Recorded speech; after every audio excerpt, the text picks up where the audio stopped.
You couldn't write a better script than this. Now, I think once we all saw this right here, we knew it was going to happen. The Pacers are going to come out like a team possessed, and boy, did they come out just that way. So as you can see, the Pacers won 108-91, and I'm not going to lie, I stopped watching this game about halfway through the fourth quarter because the Pacers were up by dang near 30 at that point. The backups were put in for the Thunder, and it was clear that everybody was just getting ready for Game 7. Now, in a game where Tyrese Halliburton is injured, you had question marks around what you're going to get from your role players, consider how they played last game.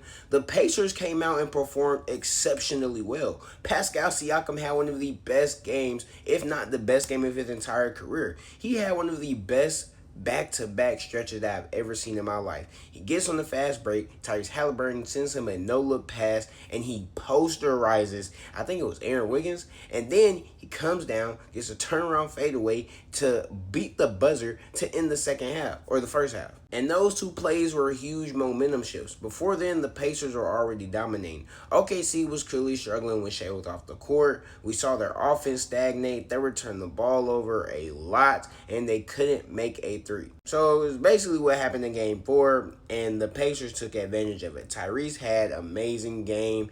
He looked relatively normal for him to have an injured calf, but I digress. He had a great game. Andrew Nembhard had a great game. TJ McConnell, oh my goodness, we have to have serious conversations about him being the Finals MVP because he was so key for the Pacers coming off the bench. The Pacers started off the game struggling the same way they did beforehand. They couldn't really penetrate the Thunder. They couldn't get to the interior, and they were just chucking up a bunch of threes. And I get it. It's Game 6. You're at home. Go big or go home. Chuck up every shot that you can.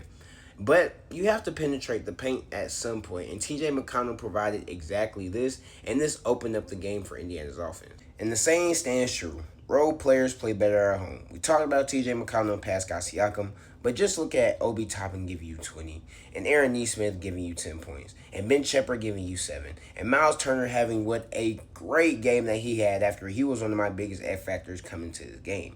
Indiana really put it all out there in Game 6 tonight, and they won, and they dominated a lot of this game. You allow some of your star players to get rest, and Game 7 will be very interesting. And as for OKC, you have to be better. I don't know when they made 8 threes because when I was watching, I think they only had 1.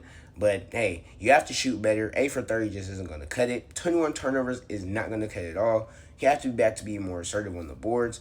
And your 2 star players cannot be your main source of offense. 16 points, 21 points, that's just not going to cut it. But, hey, now we're entering a Game 7 where anything can happen. And, boy, am I excited to see what's going to happen on Sunday.